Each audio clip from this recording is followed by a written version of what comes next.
and welcome to A Pilgrimage of Poetry, your daily source of works throughout time. I hope you, along with many others, enjoy this podcast. Thanks for tuning in. Hey everyone, just wanted to give you a quick heads up here before we play the poem.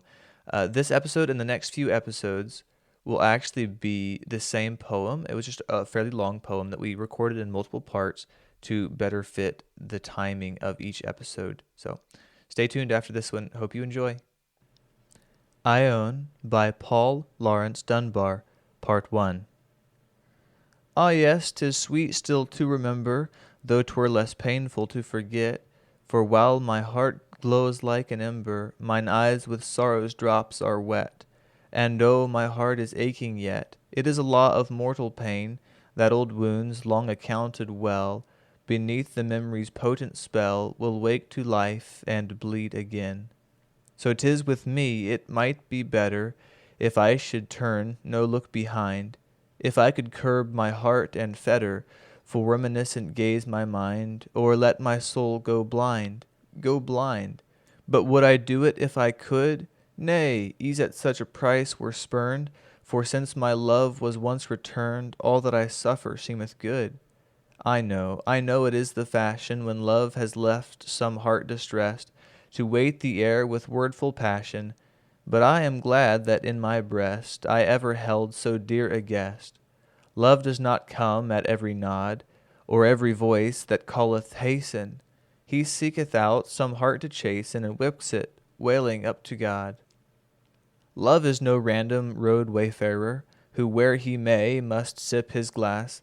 Love is the king, the purple wearer, whose guard recks not of trees or grass, to blaze the way that he may pass. What if my heart be in the blast that heralds in his triumphant way? Shall I repine? Shall I not say, "Rejoice, my heart, the king has passed"? In life each heart holds some sad story. The saddest ones are never told. I, too, have dreamed of fame and glory, and viewed the future bright with gold. But that is as a tale long told. Mine eyes have lost their youthful flash. My cunning hand has lost its art.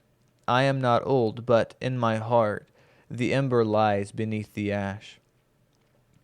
I loved, why not? My heart was youthful, my mind was filled with healthy thought. He doubts not whose own self is truthful, doubt by dishonesty is taught.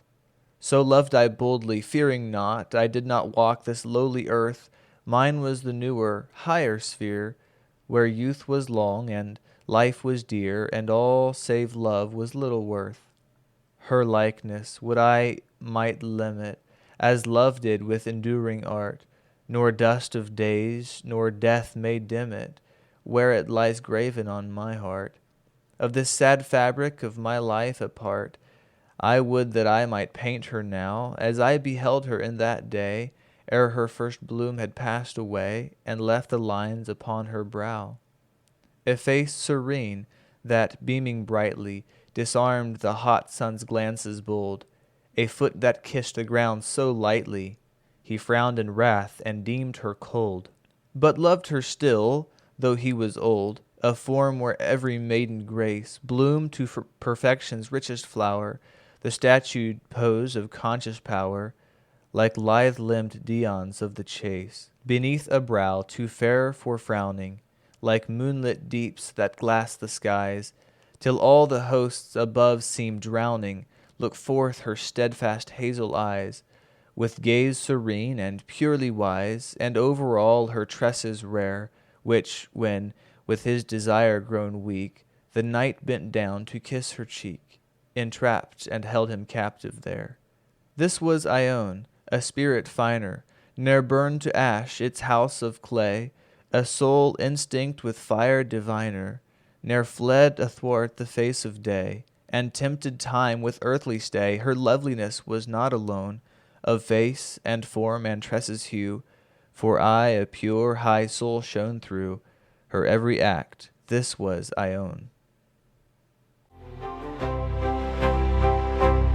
If If you liked this production, please leave a review. You can find us on YouTube or give us a follow on Instagram and Patreon at Pilgrimage of Poetry. To support the show, you can share it on any messaging platform or social media. As always, thank you for listening.